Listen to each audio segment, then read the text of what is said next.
हरि ओम श्री गिरिजादेव्ये नमः। नमः पूर्वजेभ्यो पूर्वेभ्यो ऋषिभ्यश्च। समस्त ज्योतिष प्रेमी सज्जनों का मैं आचार्य रमेश चंद्र जोशी अपने YouTube channel doctor Ramesh Chandra Joshi में हार्दिक अभिनंदन और स्वागत करता हूँ।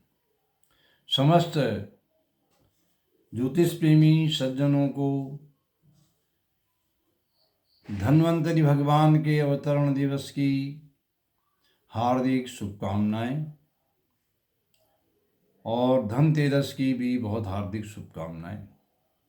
दिवाली महापर्व की महान अत्यधिक शुभकामनाएं। सज्जनों, मैं आपको अपने ज्योतिष प्रवाह में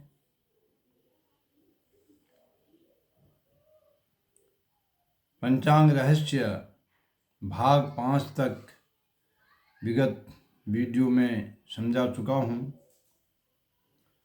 विगत वीडियो में आपने सुना था वर्ष लग्न और वर्षेश लग्न का महत्व, और ये श्री तारा प्रसाद दिव्य पंचांगम हमारा है।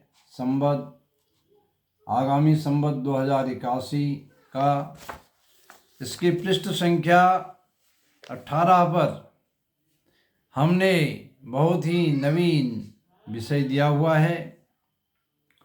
इसमें संवत्सरानयन की शास्त्र संबंधी विधि दी है। और काशी के पंचांगों में भी संवत्सर के नाम अलग अलग हैं। काशी विश्व पंचांग में अलग नाम है, ऋषिकेश पंचांग में अलग है।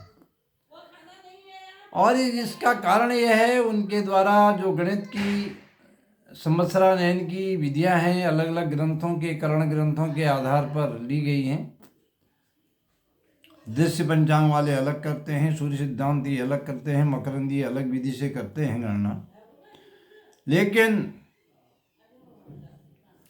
जो संवत्सरानयन की विधि है वह समस्त पंचांगकारों के लिए आवश्यक है कि वह सूर्य सिद्धांत के अनुसार करें।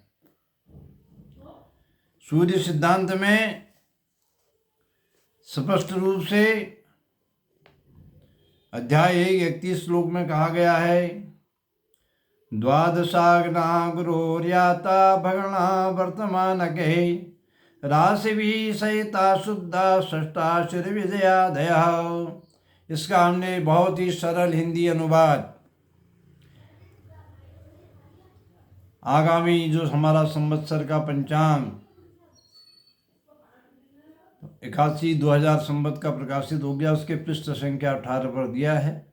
इसी आधार पर समस्त पंचांगकारों को संवत्सर का आनयन करना होगा, अन्यथा सृष्टि के आरंभ में विजय नाम का संवत्सर, क्योंकि इसमें स्पष्ट आचार्य भास्कर ने कहा है,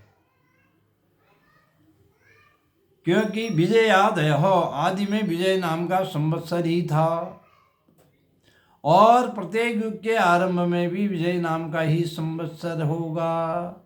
इसलिए अगर हम इस विधि से संवत्सरानयन नहीं करते हैं तो आगामी जो सतयुग का आरंभ होगा वह विजय नाम के संवत्सर से नहीं होगा। इस बात पर पंचांगकारों को ध्यान देना होगा।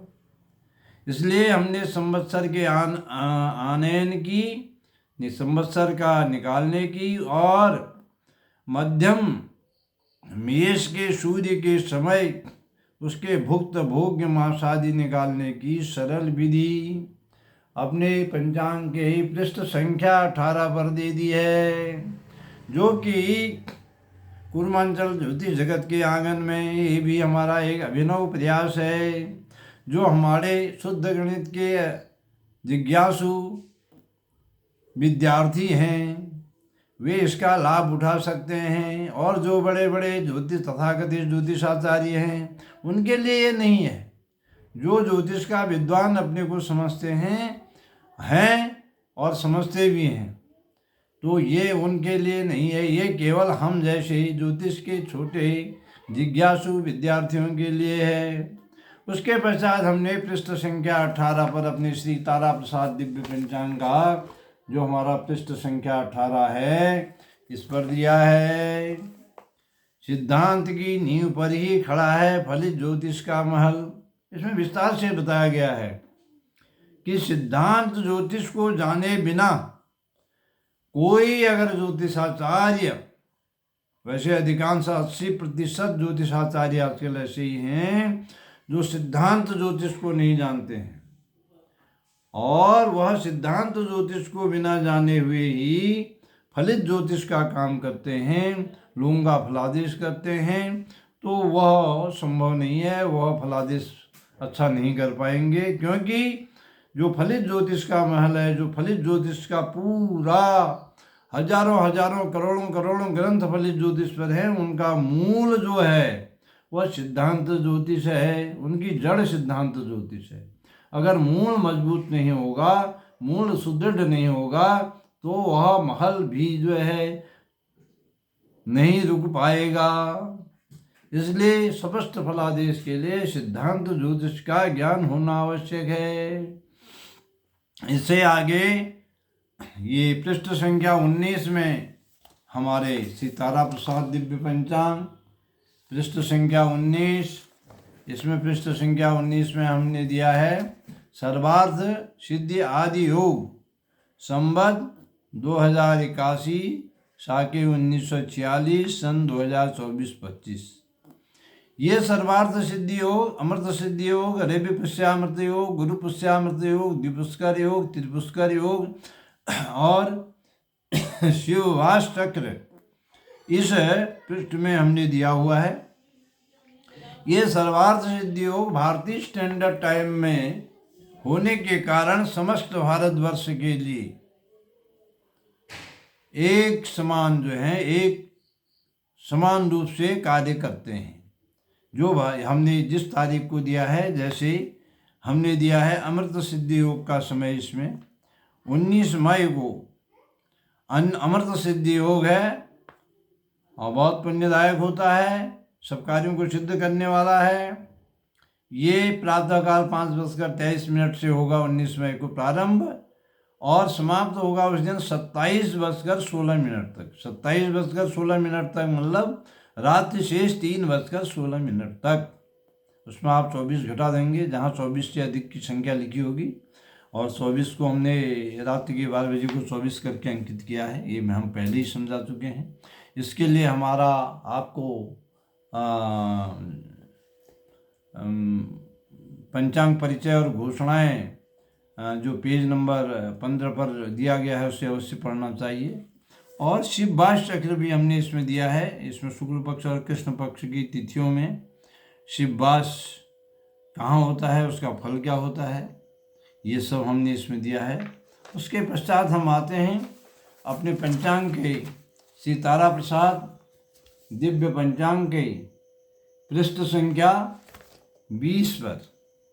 पृष्ठ संख्या 20, इसमें हमने दिया है ग्रहों के निर्णय, राशि, नक्षत्र संचार, बकरी, मार्गी, उदय, अस्त।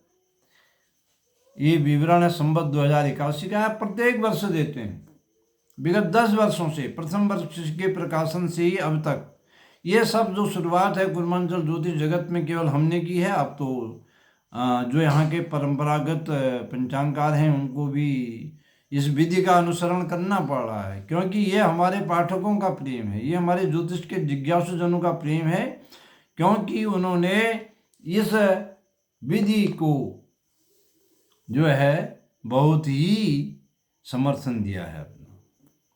इसमें हमने समस्त को गुरु कौन ग्रह, कौन नक्षत्र, कितनी तारीख को किस राशि में किस नक्षत्र में प्रवेश करेगा। जैसे उदाहरण के लिए सूर्य भगवान तुला राशि में कब प्रवेश करेंगे, 17 अक्टूबर को प्रातः 7:42 पर।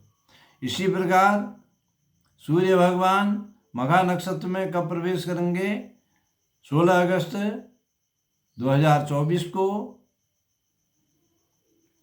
19:44 पर, अर्थात सायं 7:44 पर।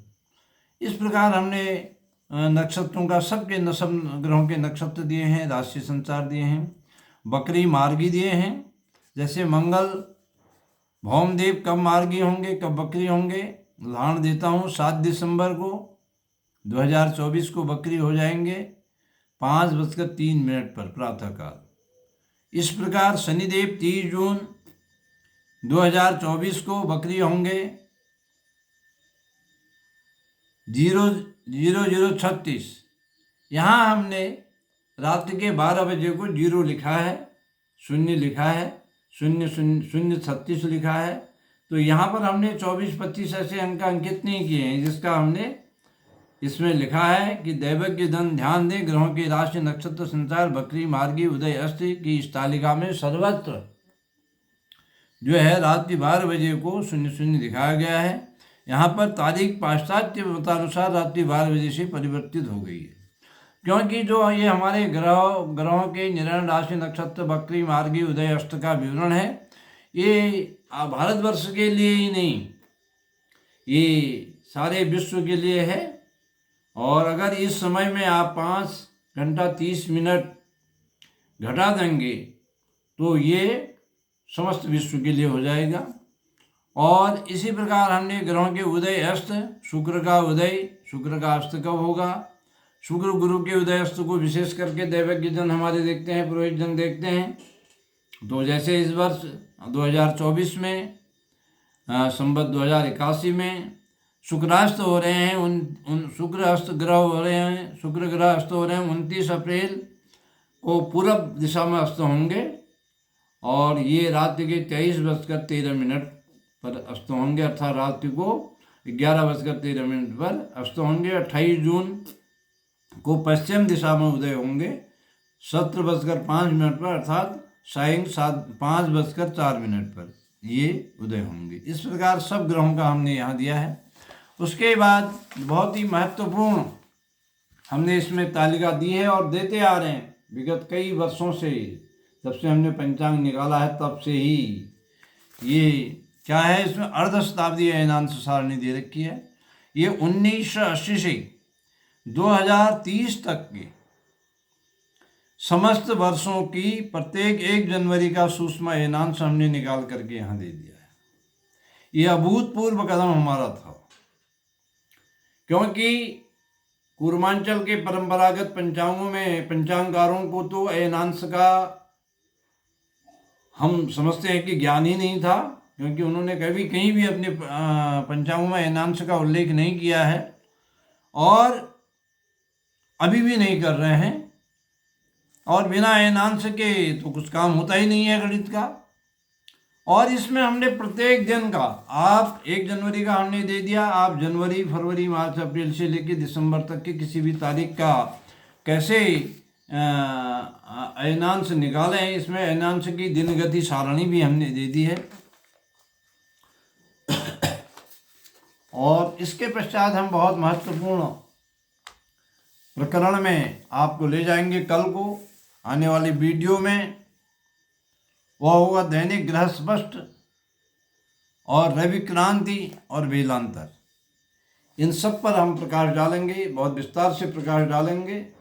जो हमारे जिज्ञासुजन हैं, जो ज्योतिष के प्रारंभिक विद्यार्थी हैं, हमारे तरह ही विद्यार्थी हैं। हमने पंचांग निकाल दिया, पंचांग का भले ही प्रकाशन कर रहे हैं, लेकिन जो ज्योतिष का महासमुद्र है, हम समझते हैं कि हम उसके प्रारंभिक विद्यार्थी हैं। इसलिए ये जो मेरे वीडियो हैं, जो मैं पंचांग का परिचय करा रहा हूँ, ये ज्योतिष के प्रारंभिक जिज्ञासुजनों के लिए हैं।